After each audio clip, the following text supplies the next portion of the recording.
الحمد للہ والصلاة والسلام علی رسول اللہ وعلی آلہ واصحابہ ومن اتبع ہداہ اللہم صلی وسلم وبارک علیہ۔ آئیے کچھ عرض و معروض سے پہلے نبی اکرم نور مجسم صلی اللہ تعالیٰ علیہ وآلہ وسلم کی بارگاہ بے کس پناہ میں درود پاک نذرانہ پیش کریں۔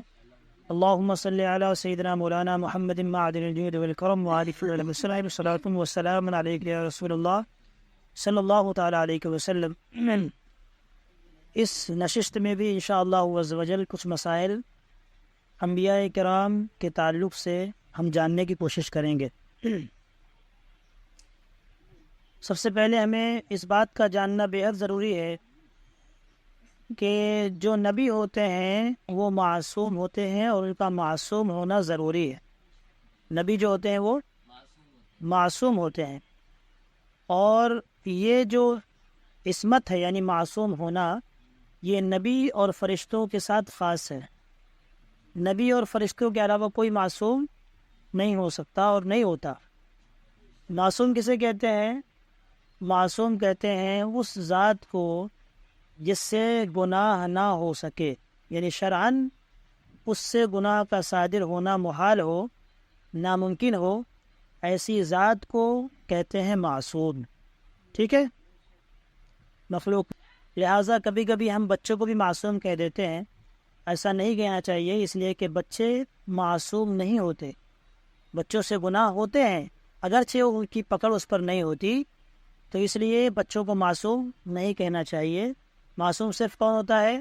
نبی ہوتے ہیں اور فرشتے ہوتے ہیں۔ اور اماموں کو انبیاء کی طرح معصوم سمجھنا یہ گمراہی ہے اور بددینی ہے۔ کچھ لوگ اماموں کو بھی، جیسے کہ خاص طور شیعہ فرقہ ہے، وہ اماموں کو معصوم سمجھتا ہے، تو یہ معصوم سمجھنا اماموں کو یہ گمراہی ہے اور بے دینی ہے۔ عصمت انبیاء یعنی نبی کے معصوم ہونے کا معنی یہ ہے کہ ان کے لیے اللہ تبارک و تعالیٰ نے ان کی گناہوں سے حفاظت کا وعدہ لے لیا ہے، کہ اللہ تعالیٰ ان کی گناہوں سے حفاظت فرمائے گا، اس کا وعدہ لے لیا ہے۔ یہ معنی ہے انبیاء کرام کے معصوم ہونے کے، اور جس کی وجہ سے ان سے گناہ کا صادر ہونا شرعاً محال ہو جاتا ہے، شرعاً ناممکن ہو جاتا ہے، برخلاف دیگر ائمہ کرام کے یا اکابر کے، صالحین کے، اولیاء کرام کے، کہ اللہ عز و جل انہیں محفوظ رکھتا ہے۔ بعض اولیاء کو اللہ محفوظ رکھتا ہے، ان سے گناہ نہیں ہوتا، مگر اگر ہو بھی جائے تو یہ شرعاً محال اور ناممکن نہیں ہے۔ اللہ ان کو محفوظ رکھتا ہے، لہٰذا محفوظ رکھنے کا مطلب یہ کہ ان سے گناہ ہو سکتا ہے، لیکن پھر بھی اللہ نے ان کو بچایا اور محفوظ رکھا اور ان سے گناہ نہیں ہوئے۔ تو بہت سارے اولیاء، بہت سارے ائمہ جو ہے اکابر، ان سے گناہ اللہ نے ان کو گناہوں سے محفوظ رکھا، لیکن ان کو معصوم نہیں کہہ سکتے، اس لیے کہ معصوم وہ ذات ہوتی ہے جس سے گناہ کا ہونا، صادر ہونا محال ہو۔ لیکن اکابر، دیگر اکابر سے اور دیگر اولیاء کرام سے گناہ کا صادر ہونا محال نہیں ہے، بلکہ اللہ نے ان کی حفاظت فرمائی اور ان سے گناہ صادر نہیں ہوئے۔ ٹھیک ہے؟ انبیاء کرام علیہم الصلاۃ والسلام شرک اور کفر اور ہر ایسے معاملے سے، ہر ایسی امر سے، ہر ایسی بات سے جو مخلوق کے لیے باعث نفرت ہو، جو مخلوق کے لیے نفرت کا یعنی اس کے سے دور بھاگنے کا، متنفر ہونے کا سبب بنے، ان تمام چیزوں سے انبیاء کرام پاک ہوتے ہیں۔ جیسے جھوٹ بولنا ہو گیا، خیانت کرنا ہو گیا، امانت میں خیانت کرنا، یا جو ہے لا علمی یعنی جاہل ہونا، اور ایسے تمام جو جتنے بھی برے اوصاف ہیں، جتنے برے صفات ہیں، ان تمام صفات سے اللہ تعالیٰ اپنے نبیوں کو محفوظ رکھتا ہے، اور وہ ان سے معصوم ہوتے ہیں، یعنی وہ چیزیں انبیاء کے ساتھ نہیں ہو سکتی۔ اگر کوئی، یہاں تک کہ ایسی بیماری بھی اللہ تعالیٰ نہیں دے گا انبیاء کو جس سے لوگ نفرت کریں، جس سے لوگ دور بھاگیں، کیونکہ نبی کا کام ہوتا ہے کہ وہ لوگوں سے قریب جائے اور قریب جا کر تبلیغ احکام کرے۔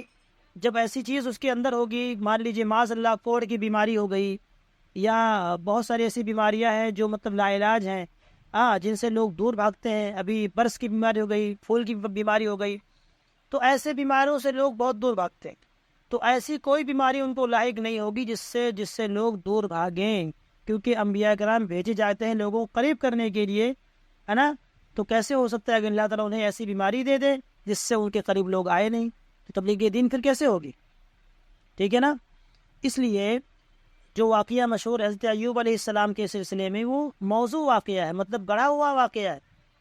یہ واقعہ جو صبر ایوب کے بارے میں سنایا جاتا ہے، حضرت ایوب علیہ السلام اتنے صابر تھے کہ دیکھیے ان کے جو ہے بدن میں معاذ اللہ کیڑے پڑ گئے اور کوڑ کا مرض ہو گیا، لوگوں نے انہیں بستی سے باہر نکال دیا.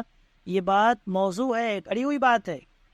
بلا شبہ حضرت ایوب علیہ السلام کا بہت بڑے صابر تھے، بہت بڑے شاکر تھے، اور ہر نبی صابر و شاکر ہوتا ہے، ہاں. لیکن اس کے لیے جھوٹے واقعات کا سہارا لینا بہت غلط بات ہے، بہت غلط بات ہے. لہٰذا انبیاء کرام، اولیاء و صالحین کے لیے بہت ساری آیتیں ہیں، بہت ساری حدیثیں ہیں جس کے اندر ان کی فضیلت کا بیان ہے.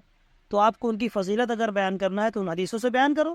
جھوٹے واقعات کا سہارا لینا غلط ہے، اور جھوٹی روایات کو بیان کرنا، ان کو سنانا سب غلط ہے، اور جو ہے دین کے خلاف کام ہے. تو اس سے ہمیں بچنا چاہیے.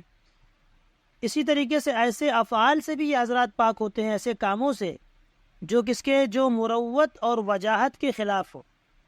مروت کے خلاف کا مطلب ہوتا ہے جیسے کہ بازار میں کوئی کھڑے کوئی چیز کھا رہے ہیں، پانی پی رہے ہیں، جو ایک وجہ مطلب جس کی لوگوں کو کے درمیان جس کی ایک ہیبت ہوتی ہے یا جس کی ایک امیج ہوتی ہے، تو وہ کام بھی ویسے کرتا ہے تاکہ اس کی امیج برقرار رہے، ہے نا، اس کی حیثیت برقرار رہے. لہٰذا انبیاء کرام اپنی حیثیت کو ہمیشہ برقرار رکھتے ہیں، اسی لیے وہ ایسے افعال سے بھی پاک ہوتے ہیں کہ جو کس کے خلاف ہو؟ مروت کے خلاف. جو کس کے خلاف ہو؟ مروت کے خلاف ہو. لہٰذا وہ قبل نبوت بھی ایسا کام نہیں کرتے اور بعد نبوت بھی ایسا کام نہیں کرتے. یعنی نبوت وحی آنے کے سے پہلے بھی وہ ایسے کام نہیں کریں گے، اور وحی آنے کے بعد بھی وہ ایسے کام نہیں کر سکتے. اور اسی طریقے سے وہ بالاتفاق گناہ کبیرہ سے معصوم ہیں، ان سے کوئی گناہ نہیں ہو سکتا. اور اسی طرح صحیح رائے کے مطابق اور تحقیق یہی ہے، محقق قول ہے اور صحیح بات یہی ہے کہ وہ جان بوجھ کر گناہ صغیرہ کرنے سے بھی محفوظ رہتے ہیں. جان بوجھ کر گناہ صغیرہ کرنے سے بھی محفوظ رہتے ہیں، معصوم ہیں. اللہ تبارک و تعالیٰ ان کی حفاظت فرماتا ہے قبل نبوت اور بعد نبوت، یعنی نبوت سے پہلے اور نبوت کے بعد. نبوت کے بعد تو ہم نے بتا دیا پہلے کہ نبی معصوم ہے ہی، لیکن نبوت سے پہلے کی بھی ہم بات کر رہے ہیں کہ نبوت سے پہلے بھی ان سے گناہ کبیرہ صادر تو ہو ہی نہیں سکتے، اس میں تو اتفاق ہے. لیکن گناہ صغیرہ جان بوجھ کر نبوت سے پہلے بھی ان سے صادر نہیں ہوتے.